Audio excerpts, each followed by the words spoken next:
Tonight, the LA Times reporting a California hospital is facing a federal civil rights investigation for the way it treats black women giving birth there. My wife would be here with her boys if it wasn't for the color of her skin. The death of 39-year-old Kira Johnson initiating the scrutiny after her husband filed a civil rights lawsuit against Cedars-Sinai Medical Center. It was later settled.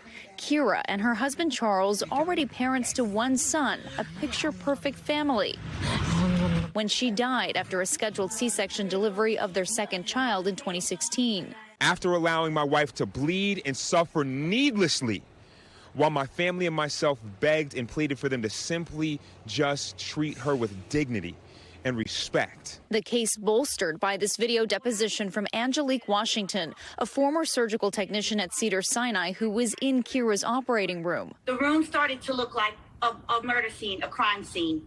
It started, blood everywhere. I knew it didn't feel good. The LA Times reporting on the investigation after reviewing a letter sent to Kira's husband Charles from the Federal Department of Health and Human Services, stating the department is reviewing the allegations. NBC News also obtaining the letter that says in part the HHS Office of Civil Rights, quote, is aware of allegations that black women are provided a standard of care below what is provided to other women who are not black when receiving health care services related to labor and delivery. HHS confirming the investigation to the LA Times. NBC News has not heard back from the department. The CDC says in 2021, the maternal mortality rate for black women was 69.9 deaths per 100,000 live births. That's 2.6 times the rate for white women. It has to do with racism in society, racism in healthcare, bias amongst healthcare professionals. So we're seeing a disproportionate number of deaths. A Cedars-Sinai spokesperson declining to comment on the investigation, but telling NBC News Cedars-Sinai clinicians, leaders, and researchers have long been concerned with national disparities in black maternal health, and we are proud of the work we've done and continue to do to address these issues. Kira's husband also filing a lawsuit against her doctor for gross negligence, receiving a $1 million settlement, and filing an additional suit against the hospital that was also settled.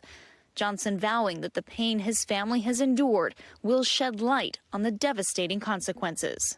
Kira's legacy will be that this is no longer allowed to happen anyplace. And Valerie Castro joins us now in studio. Valerie, the statistics alone should be enough to make us all stop and think about this. But seeing Kira, her family, the life she had, and knowing she is no longer here, that's a gut punch. Were you able to speak with her husband tonight?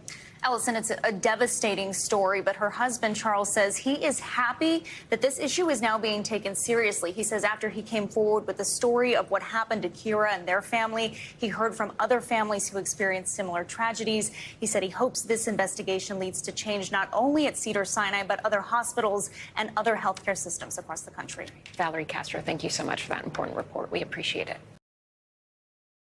Thanks for watching our YouTube channel. Follow today's top stories and breaking news by downloading the NBC News app.